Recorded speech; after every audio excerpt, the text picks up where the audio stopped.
Vamos directos al grano. Adentrarse en el derecho civil exige no dejar el más mínimo margen a la ambigüedad. Todo el inmenso edificio de esta disciplina descansa sobre un cimiento que es inamovible, el sujeto de derecho. En esta explicación de la sesión 3 vamos a diseccionar la mecánica exacta de la persona, tanto física como jurídica. Vamos a ver qué significa realmente tener personalidad civil, en qué segundo exacto empieza, cómo opera en la práctica y cuándo termina. Sin rodeos, entremos de lleno en la arquitectura del sujeto legal, el auténtico motor de la asignatura de Civil 1. Para dominar verdaderamente esta materia, este es nuestro mapa de ruta de hoy. 1. Derecho común y foral. 2. Adquisición de la personalidad. 3. Protección del nasciturus. 4. Un clásico absolutamente fundamental, capacidad jurídica y de obrar. 5. Extinción de la personalidad. Y 6. Las personas jurídicas. Empezamos por el primer punto, el derecho común y foral. A ver, hay que entender desde ya que el ordenamiento civil español no es ni mucho menos un bloque uniforme. Es una realidad territorial sumamente compleja. Y la clave maestra de esto reside en la Constitución, concretamente en su artículo 149, apartado 1, regla octava. Por regla general, el Estado tiene competencia exclusiva sobre la legislación civil. Pero, y aquí está el matiz vital, la propia Constitución permite expresamente a ciertas comunidades autónomas conservar, modificar y desarrollar sus propios derechos civiles, forales o especiales.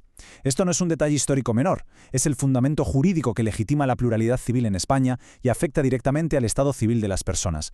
Entonces, ¿qué es exactamente este derecho foral?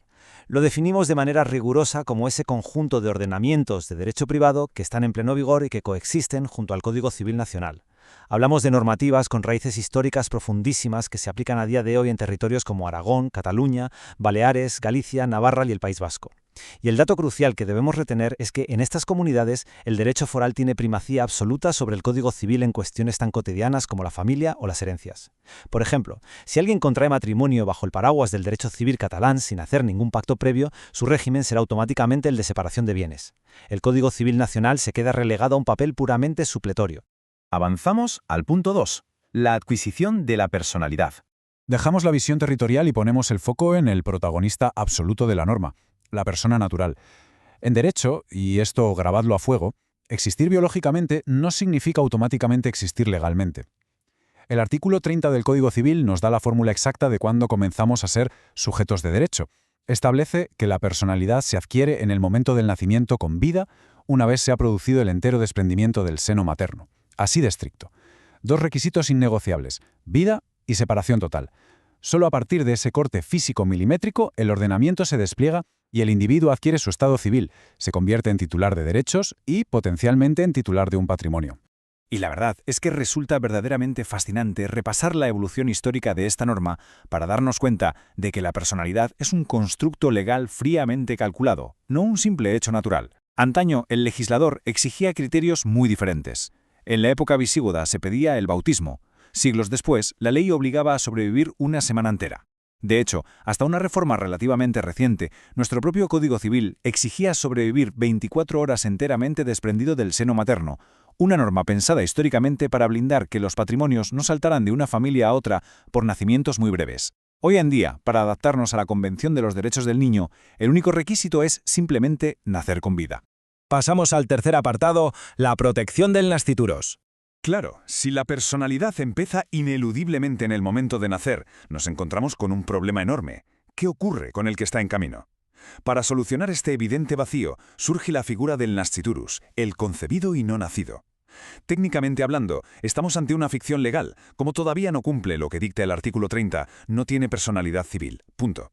Pero claro, el derecho no tolera la injusticia que generaría esa desprotección total durante la gestación. Así que el sistema interviene creando un gran paréntesis suspensivo, una especie de burbuja legal que protege activamente los derechos que a ese ser le corresponderían en el futuro. Y esta brillante solución técnica se plasma en el artículo 29 del Código Civil. Establece que al concebido se le tiene por nacido exclusivamente para todos los efectos que les sean favorables. Llevémoslo a un caso práctico de derecho sucesorio. Imaginemos que un hombre fallece dejando a su mujer embarazada. Según la regla estricta, es hijo póstumo, como no ha nacido, no hereda. Para evitar semejante barbaridad, el artículo 29 paraliza la partición total de la herencia y resguarda la cuota de ese nasciturus. Si finalmente nace con vida y cumple el artículo 30, adquiere su personalidad y todos esos derechos que estaban en suspenso se consolidan a su favor de manera retroactiva. Nos metemos de lleno en el punto 4, capacidad jurídica y de obrar. Comprendido ya cómo arranca la vida legal, llegamos a la auténtica sala de máquinas del sujeto civil. Máxima atención aquí, porque confundir estos dos conceptos es de los peores errores en el análisis jurídico. Representan dos dinámicas totalmente distintas. La capacidad jurídica es estática, pasiva e inherente. Es la aptitud abstracta para ser titular de derechos, y la tenemos todos por igual desde el minuto 1. Por ejemplo, un recién nacido tiene capacidad jurídica plena para ser propietario de un inmueble. Por el contrario, la capacidad de obrar es dinámica y activa. Es la aptitud real y práctica para ejercitar esos derechos, como celebrar contratos. Ese mismo recién nacido, como es evidente, carece de capacidad de obrar para ir al notario o vender su inmueble. Para eso necesitará sus representantes legales.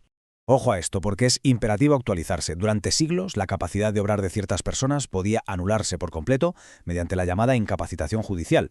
Pero tenemos que destacar el profundo cambio de paradigma que introdujo la Ley 8/2021. Esta reforma demolió el antiguo modelo. Se eliminó de raíz la posibilidad de despojar a un individuo de su capacidad. En su lugar, el ordenamiento instauró un moderno sistema basado en apoyos para las personas con discapacidad. Ya no se busca sustituir ni anular la voluntad de la persona, sino darle las herramientas, los apoyos necesarios para complementar y facilitar que pueda ejercer plenamente su capacidad jurídica en igualdad de condiciones. Es un cambio monumental. Nos acercamos a la recta final con el punto 5, la extinción de la personalidad. De la misma manera que el nacimiento marca el pistoletazo de salida, la seguridad del tráfico civil exige disponer de una frontera indiscutible para marcar el final, y esa frontera la establece el artículo 32 del Código Civil con una tajante precisión. La muerte extingue la personalidad civil, nada más. Con la certificación material del fallecimiento, el sujeto simplemente desaparece para el derecho. Esa aptitud abstracta para ser titular de derechos se apaga al instante. Las relaciones personalísimas quedan disueltas. ¿Y el patrimonio? Ese no se evapora. Muta en su naturaleza y se convierte sin un segundo de interrupción en una masa hereditaria regulada por las normas de sucesión.